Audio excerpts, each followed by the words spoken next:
that has any name of any pressure group like Labour, NLC, is that type that happened during the NSAS, where everyone, including those who own nothing, we are involved in the protest to say no, government end SARS. We don't want SARS to continue to operate. One of the things I fought against that protest was because the topic, the tag for which it was carried out was minute compared to what Nigerians actually had in mind. They want a better Nigeria, but they narrowed it, they microviewed it to end SARS.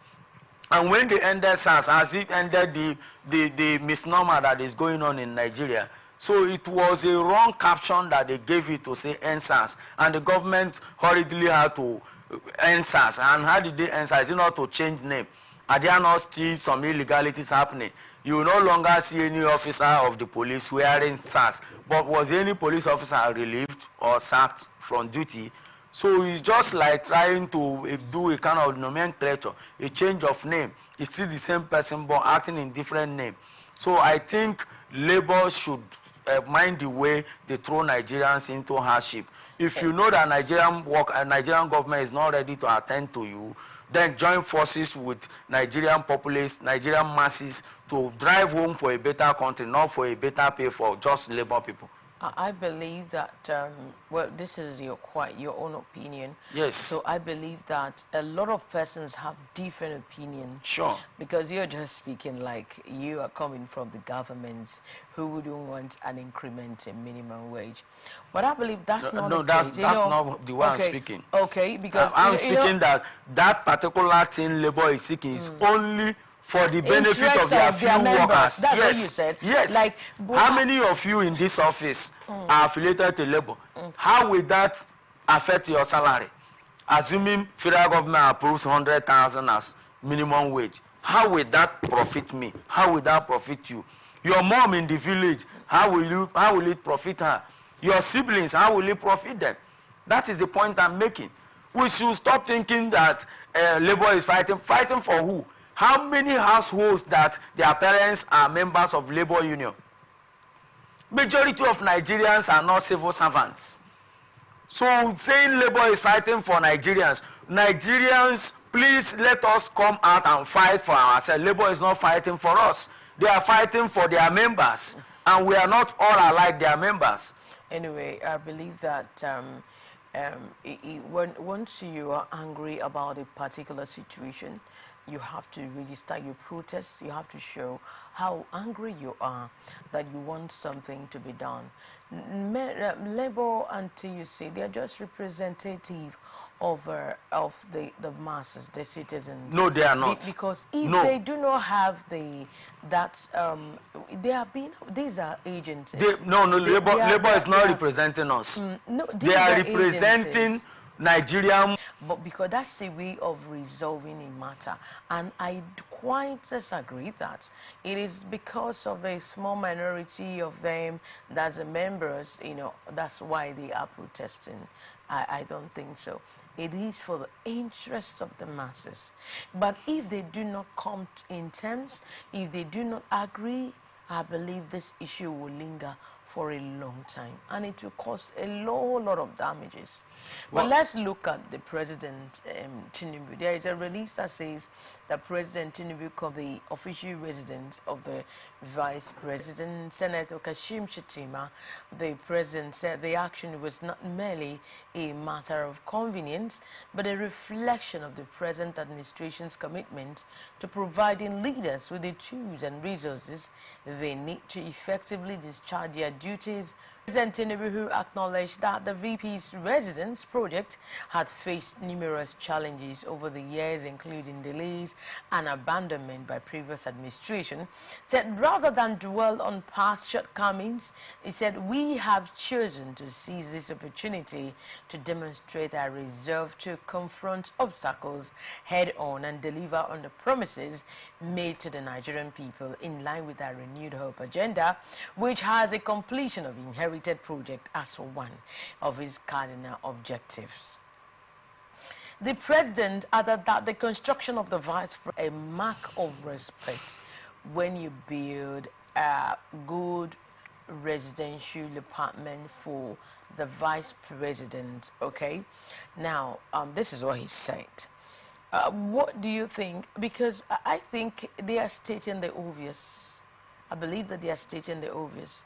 You know, for you to have that position as a vice president, you need to also be in a comfortable environment where you can discharge your duties effectively. I don't know if you have another view as regards to the commissioning of the VP's residence. I don't have it. It's fine whichever way, but I think, please, I don't want to call on the FCT minister, but I want to call on the president who commissioned the project, though represented by the VP, to please, his government should take the welfare of Nigerians seriously. Taking the welfare, in the manner that he took the welfare of the virus, started since 2010, has now been completed.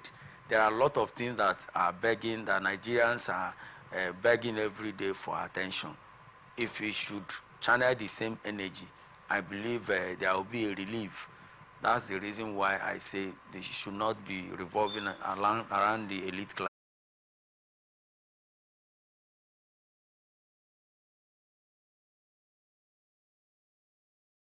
of Nigeria. Then such government is not for the people. A government for the people must be a government that bring relief, succor to them. I don't know who reports to the president. I don't know whether he listens to any media. I don't know whether he has poor people around him.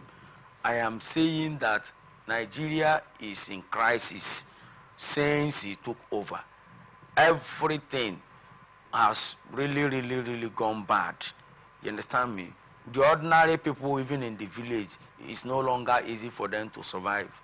Those of us who go out to buy fufu, buy apple, go and check how much they are selling. Before, there used to be fufu 15 naira. But right now, the fufu 100 naira, you will eat 10 of it, yet you will not be satisfied. And 10 fufu of 100 naira, by 100 naira now is 10 by times 10. I mean 100 times 10, that is about 1,000 naira just for fufu. How about other things? So the thing is something else. A basin of garena is selling for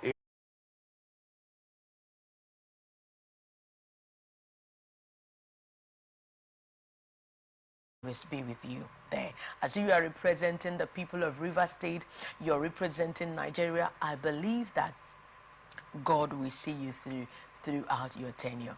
And also, it's also action worthy of emulation for those who are there. And because whenever you are being, they said, one who is being given something huge, something that much is also expected of that individual. And I believe that this will also serve, some people will emulate, you know, from his example, in order to discharge their duties effectively when it comes to every appointment, project, whatsoever being bestowed on anyone's hand. Well, we are going over to another stories. We're done with that commissioning of the project in FCT Abuja. Now let's take another stories. Okay, now all right, we want to look at this also. Meter so that you don't go to read again. You know electrician? The electrician. Yes, now. So you call Kasali electrician, make it come help you adjust your meter, make it for no read again, Abi. So you said you want join people where be say they no want they pay NEPA bill again, Abi. Oga, you know good now. You don't use you don't they behave like all these stiff people. What you change from your motor? What you change from? Two lights. Fuel gauge. Speedometer. For what now? You for come out for home my motor. I bet you identify for me. Okay. Now don't do something we corrupt. And something come backfire. Now go come they find how to dodge them. What you talk? They greet you. Corruption not in my country. This message is brought to you by the Akinfade Foundation, the MacArthur Foundation, and with broadcast support from Atlantic Television Network. Corruption not in my country. What do you want to buy? Potato. Small baskets. I want plantain. But why your plantain can't hard like this? Madam, now the outside hard. Inside there, it is very soft. Madam, Wallahi, make her no buy am. Make her show you something. What? What be this one? Madam, this one now the chemical what they put on for the plantain make her ripe up. Hey? So you dey put chemical for plantain where people go chop? Now water no be chemical. Now water. You know say Pela I don't talk and say water I no be enemy. Drink am. Where you collect that water, drink am. I just stop finish. See my belly. After it don't big. I just stop drink water finish. Wait, you drink am now. Wow. I dey sell am plantain I go come put am for chemical because I want to make a ripe go. That one I talk and now corruption. Corruption. No be for this kaswa, come no be for this country. Now me take am. Corruption not in my country. This message is brought to you by the Atn Saturday Foundation, the MacArthur Foundation, and with broadcast support from Atlantic Television Network.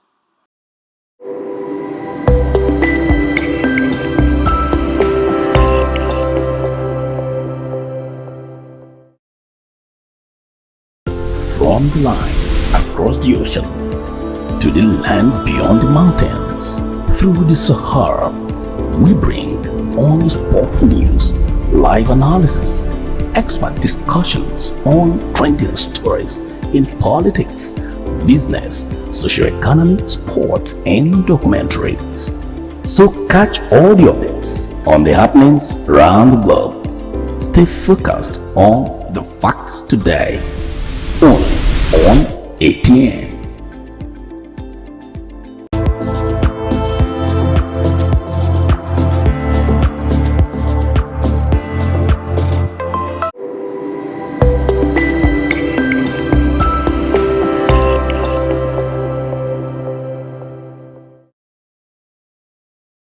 From the line across the ocean to the land beyond the mountains, through the Sahara, we bring on sport news, live analysis, expert discussions on trending stories in politics, business, socio-economy, sports, and documentaries. So catch all the updates on the happenings around the globe.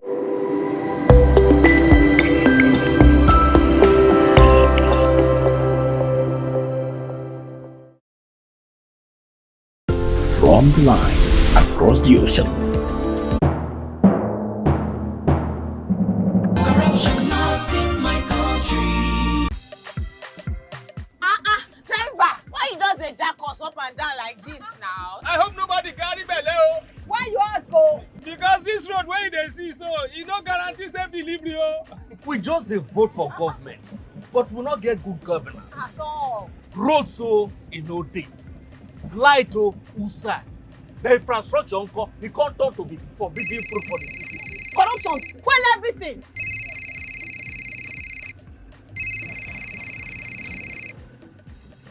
Hello? Hello, madam. Good afternoon. Good afternoon. My name is Mrs. Ayeni. I am calling from the Ministry of Humanitarian Affairs. Okay. Okay, I've been expecting your call. Madam, remove this your phone from loudspeaker. No vex, now my phone be like that. Hello? Are you there? I hear, I'm hearing you. Yes. We saw a copy of your invoice for computers, printers, and laptops. Yes. Are you working on them now? Ma, the prices you quoted are way too high now. Madam, sorry, please don't cost. We found the laptop you said is 1.8 million naira for 600,000 naira. Hello? Now my body network there. I can't hear you. Network is bad. Madam, we can hear you. Continue. Hello, I can't hear you. I will call you back. That behavior not good now. Madam, now this kind behavior they kill our country. You suppose do things differently. Make Nigeria for better. Corruption not in my country. This message is brought to you by the Atn Saturday Foundation, the MacArthur Foundation, and with broadcast support from Atlantic Television Network.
right, we're glad to have you back on Atn Saturday, and it's also with great pleasure to welcome on the show Mr. Frank Enawaji Ogunono. He's already here. He's a public affairs analyst as well. So, sir, good to have you on the show. I believe that the rain really disturbed your movement to this place.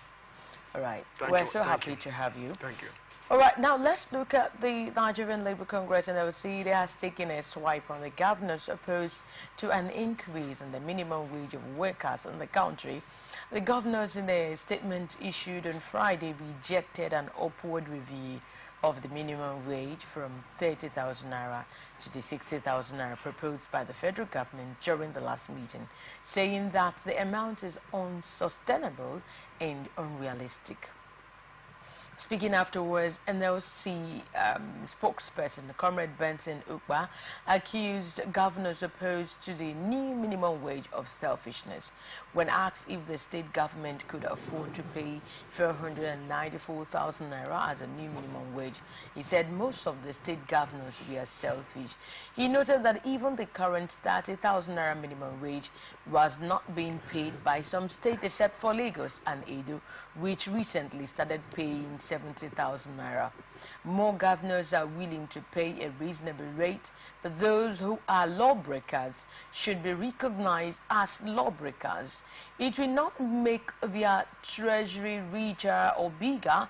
It will only end up impoverishing the state because workers' wages drive the economy of most states. Now, reacting to the statement made by George Akume, the secretary to the government of the Federation, who said he couldn't pay each of his, we looked into this matter, and it's also coming up again.